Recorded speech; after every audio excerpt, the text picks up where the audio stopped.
Hello, everyone. I'm sorry for the late upload. Today's Tuesday was actually filled with a different type of ethical commitment. I'm just returning from a lecture that I gave to a bunch of young undergraduate students directly related to an ethical model we have discussed here in the class. I was talking to some college students at the University of Ottawa using a virtue ethic perspective to ask what is a good drinker, walking some students through the dangers both of excesses and lacks with regards to the cardinal virtues and drinking. And yes, I do mean drinking alcohol.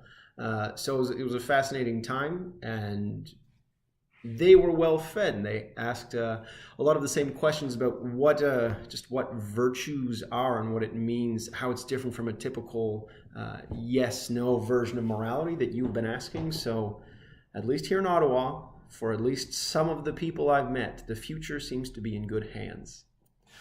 Before we get into introducing the texts for this week, I just want to take one special moment to say, well done, all of you.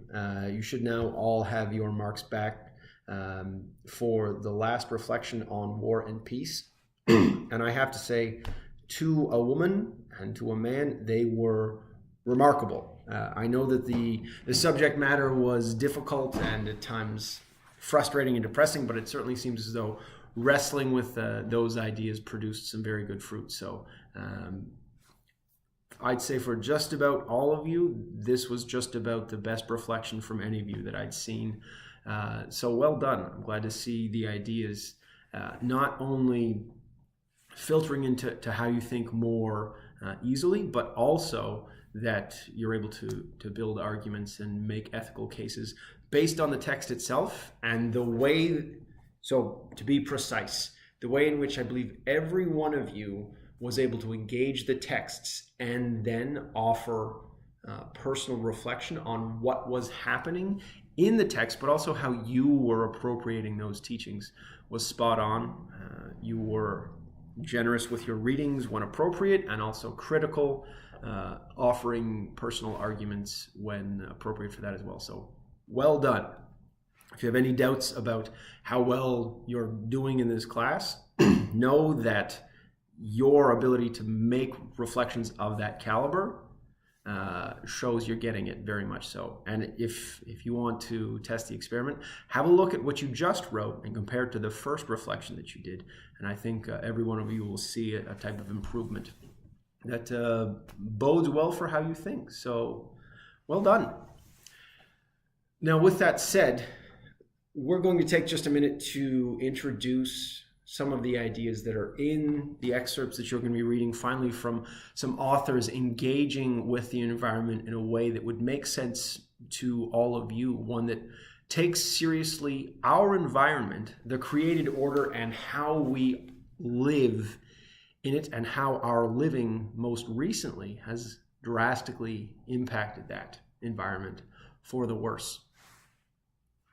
Now, as I alluded to last week, and as you've now seen in Gill, there's a very strong way in which the first of these excerpts, so the piece from Lynn White, directly informs all of the other authors. It's very difficult to get through any position regarding Christians and the environment without going through Lynn's text. Now, with that said, I do want to set the stage. Sorry about that. Dangers of working downtown, I guess.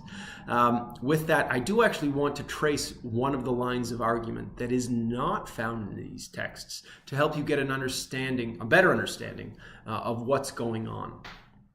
So by that, I want to refer not only to Gill, but sort of his foil, his Christian alter ego, who was writing at a similar time frame. So during the 1960s and 70s, I'm speaking of Jacques Ellul, a French theologian and philosopher who is associated with a variety of sort of Christian heterodox positions. He wrote significantly on technique, so not just technology, but technique, hearkening back to the Greek counterpoint in between techne and theoria. So two different types of knowledge. Let's say theoretical knowledge and really boots on the ground sort of techne. Think of it almost like the difference in between engineering and science as a pure theoretical discipline. This is sort of the gap that's defined by those. And Ellul was especially interested in technique, the way that we as humans do things. And in his thought, there were two distinct ways. So for Ellul, there were two ways that he saw Christians being accused of interacting with the natural world in a negative way. And there are two ways which Ellul refused. So here we go. Briefly, the two arguments foisted or used to attack Christians in their destruction of the environmental world, and also in the way that they promoted the development of technology in the West. So explicitly in the area we would associate with the Roman Catholic Church and then later Protestantism, the two ways that it was understood Christians were uniquely responsible for the development of technology were, number one, Christians refused slavery as a practice which had existed in the Roman Empire. And so the refusal of slavery, or the continuation of it through the medieval period, meant that individual laborers needed to be more efficient. So this line of reasoning held that because after the Roman Empire collapses, Christians no longer hold slaves and began to value individual humans to a greater extent than they had been previously, the work of those laborers not only had to be done willingly, but also, because it was done willingly, had to be done in ways that were intentionally innovative.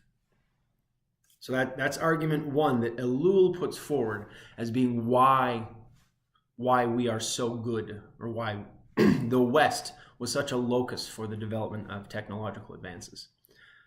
And then number two is the argument that Ellul refuses.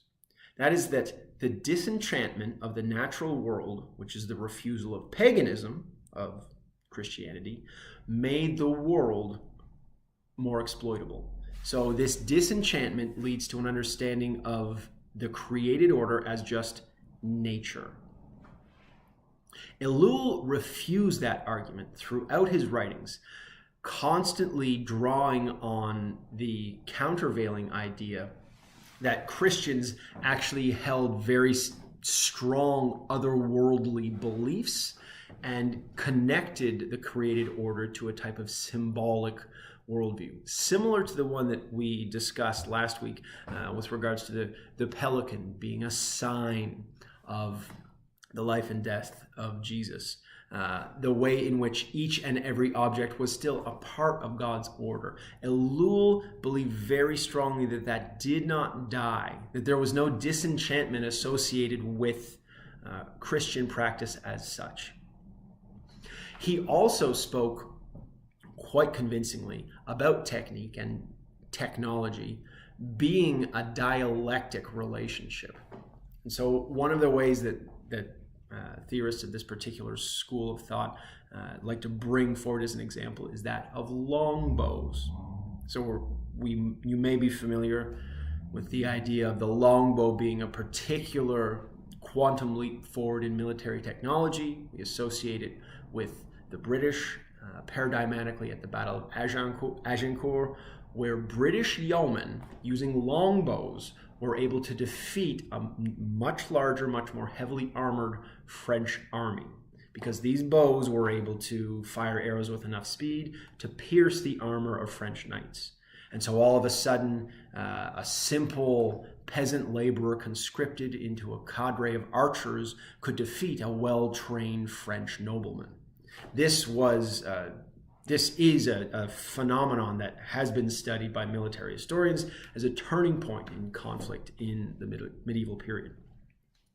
Now, what does this have to do with technology? Not simply the ability of a peasant to attack and kill a knight, but also that in the excavation of graves from the medieval period where we find yeomen buried, oftentimes with their bow, it's noticeable that their skeletons have actually shifted. Their right arms, their bow arm, was so conditioned by the activity of firing this bow that the bones were denser. Their shoulders showed signs of more heavy musculature. And this idea that technology is not only used, or technique, the technique of archery, doesn't just allow humans to affect the world differently, but it affects humans differently in return, is a key aspect of Ellul's thought. Now, this is Ellul writing on technology in one stream of thought. Counter to that, Lynn White very much disputes Ellul's belief that nature was not disenchanted. White is firmly in the disenchantment camp. And so for him, less so in this extract, but especially in his later works, for White, the distinction of Christianity being the source of this disenchantment is not solely found in Christian teachings, but in the distinction between Western and Eastern varieties of Christianity.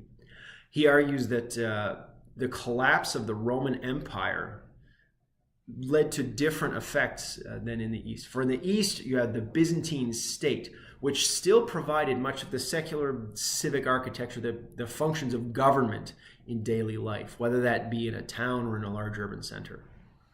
But in the West, you have this real collapse of the Roman Empire, which was caused by a number of factors, one of which probably was the rise of Christianity, but another very significant one was the deurbanization of the Roman Empire, some effects of climate change and outward pressures of the military, or outward pressures on the military, which led to a creation of porous borders. And so, the collapse of the Roman Empire is its own significant subject of historical inquiry. But all this to say that this did lead to a very real change in position for monasteries, especially Benedictine ones. So this is White's line of reasoning. Benedictine monasteries become the preservers of culture, especially at sort of the town level. But it's not just culture that was being preserved. It's not just the libraries. And it's also not just religious life. Benedictine communities and monasteries began to fulfill the role of organizing religious works and secular works. It's outside of monasteries where you see markets springing up. It's outside of monasteries that you have religious orders tilling the fields, producing manufactured goods, whether those are metal tools or weaving. These activities begin to center around religious communities. So there becomes a conflation of work with spirituality in the Benedictine context. And so White's argument traces this through history.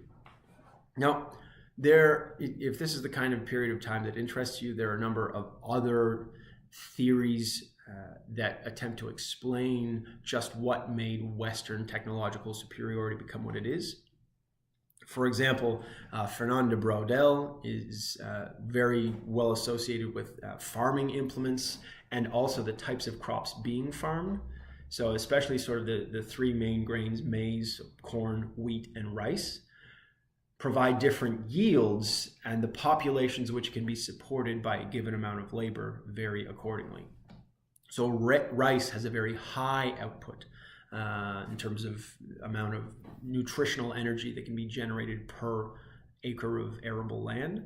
And so because you have this ready supply of calories in the West, Braudel's theory is that mechanization never received quite the same importance as it did in Western Europe.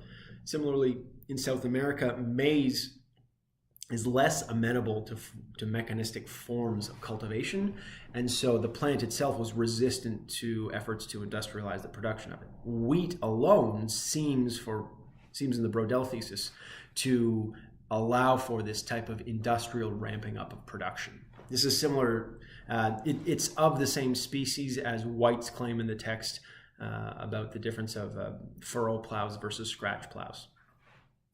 We also encounter in this sort of area of thinking Jared Diamond, so the famous Guns, Germs, and Steel, who's one of the main proponents of a thesis for East-West cultural transmission facilitated by Europe rather than the type of North-South that you encounter in both South and North America. Similarly, in Africa, these regions have very different climatic zones, and those different ecologies means that all human activity sort of needs to be reinvented to match the local climate. Because Europe itself, well, Eurasia, spanning all the way from the United Kingdom to essentially the Himalayan mountains, this chunk of land that's relatively uninterrupted by significant mountainous terrain, that becomes almost a cultural cohesive unit, and easy transmission of technology is more possible there. So those are different ideas as to just how we got to the fact that Western technology is more advanced, but that's an undisputed fact. There are, this is the point where people often point to the fact and say, but actually it's the Chinese who invented gunpowder, but actually advanced mathematics can be attributed to Islamic cultures. And these are all true.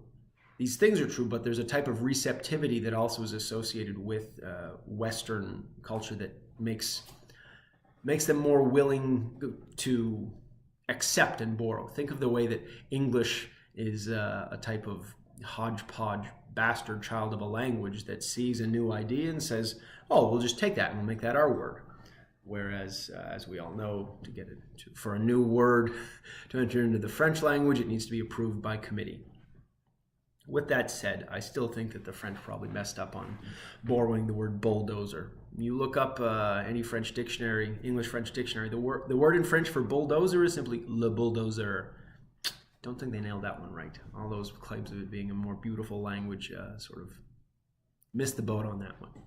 Slight digression.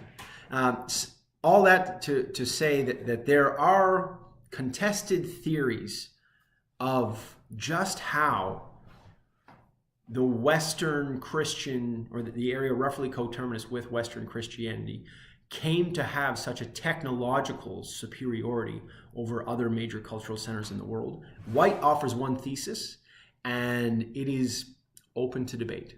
But nevertheless, White does demonstrate how that type of culture, however we arrived at it, very much led to an instrumentalization of the world that, at least in the last 400 years, is undeniable. So we might quibble over just what was going on in the medieval period, but it certainly is the case that more recently, the type of technocratic worldview that we find in the West is the normative one when it comes to technological standards. And this is now spread throughout the world thanks to the evils of colonialism. But what you will see in the White piece is very much an account that tries to thread the needle as to how we got to where we are today. Now, with regards to the World Council of Churches document, there are some elements that I referenced in the last lecture. One of those is that the idea of nature as distinct from creation is a pagan leftover. I don't think that this particular text does justice to the way in which nature became a separate source of moral authority and a separate objectified thing in the Romantic era. But nevertheless, it does bring that same idea forward. And two, the idea that we are already playing God. Specifically, the document makes a distinction between responsibility and response that I want you to really notice as you read. You should hear in this echoes of a deontological mindset, and maybe even a type of situation ethics between the two. So the responsibility being a duty, a deontological claim on our lives, and the response being something that requires our thinking on our feet. So we have responsibilities that are required of us, but there's freedom in the response part. A response might not fall under a rule, but the consequences are no less dire. Now, turning to Abraham, here we have a writer coming out of India, and you'll note that there's a shift, even acknowledged in this piece, about how the ecological crisis is perceived in poorer countries. Initially, environmental degradation was seen as an issue, or at least when environmental degradation was associated with pollution especially, it was like a disease of affluence. So something like London's pea soup fogs caused by the burning of soft coal. This was not something that occurred in rural, poorer areas. However, now we know that climate change will especially hit poor regions of the world hardest. So places that already have marginal land suitable for agriculture will be just devastated by their inability to produce crops to feed their people. This new way of thinking represents a type of tension in between the way that we in the 21st century experience climate change and environmental catastrophes versus the way it is experienced in other parts of the world and the way it was experienced here. So, by way of example, just to talk a little about deforestation, there's a book by a chef and author named Dan Barber called The Third Plate. So he's one of these sort of a big name in food writing circles, similar to Michael Pollan, who wrote The Omnivore's Dilemma. Dan Barber, who is a chef at a restaurant in New York State, in that book does a lengthy section of interviewing current farmers and agronomists, and also historical researchers into farming practices in North America. And what he demonstrates is that without a shadow of a doubt, any claims to early pioneers or settlers of North America being more in touch with the land are just a crock of hooey. There's a very clear way in which expansion westward for early American settlers was born out of the destruction of arable land in and around New England and what's now the Rust Belt. So you have waves and waves of immigrants coming from Europe, populating this part of North America. And these people were not established farmers in Europe. They were figuring it out as they went. And as they figured it out, as they cleared land, usually by clear cuts, and as they planted things that they wanted to eat rather than things that were suitable to the land, they destroyed the nutritional properties of the soil and burned forests down all along the way. In fact, now I have a friend who works for an environmental consultancy group who just posted maybe a month ago this great news story about how New England has been reforested. There's greater tree cover and more dense canopies over the New England states than there has ever been in the last 200 years. Well, great. The reason for that is because terrible farmers arriving from Europe just wrecked those colonies. And once their farms could no longer produce food, they simply went west. So consider that happening 200 years ago and only now being remediated with current deforestation that is happening in Indonesia in service of the palm oil industry. So currently, major international corporations have turned to palm oil as the cheapest alternative to get fat into our foods. You find it everywhere. In the same way that people talk about corn additives being all over the place, palm oil is right behind in terms of products that have entered into the industrial food system and can be repurposed into a whole host of different flavor profiles and consistencies in a number of, snack foods. These things are fried in palm oil more than canola. This is the cheapest oil source, vegetable oil source in the world. And it is harvested in dramatically unsustainable ways that are gutting Indonesia and Malaysia and Papua New Guinea right now. It's terrible and it's happening now. So if we're only remediating the semi-industrial agricultural activities of Western settlers now, whither Indonesia? So that's the type of stakes that we encounter in the piece from Abraham. And at the end of that piece, I also want you to notice there's a switch from ethics as rights to ethics as care. Now, this whole course, we've been introducing different models of ethical reasoning, but at the end of the day, these are only tools, and tools can be put to very different uses. Do we want to build a boat or build a roof? Both require woodwork, but they have very different ends. And so the way that we apply our tools have different final goals. And for Abraham, it's very important that we begin to speak not only about humans, but about the natural world in terms of an ethic of care. So key point there, think on that as you read through the piece. Going on to the piece from Clark. Clark, first of all, does a good job of reminding us that environmental destruction does not actually begin with Christians and is not unique to monotheistic faiths, really. It's widely acknowledged that early farming practices led to the desertification of much of Mesopotamia. So what had used to be the birthplace of civilization, the Fertile Crescent, is now mostly a desert.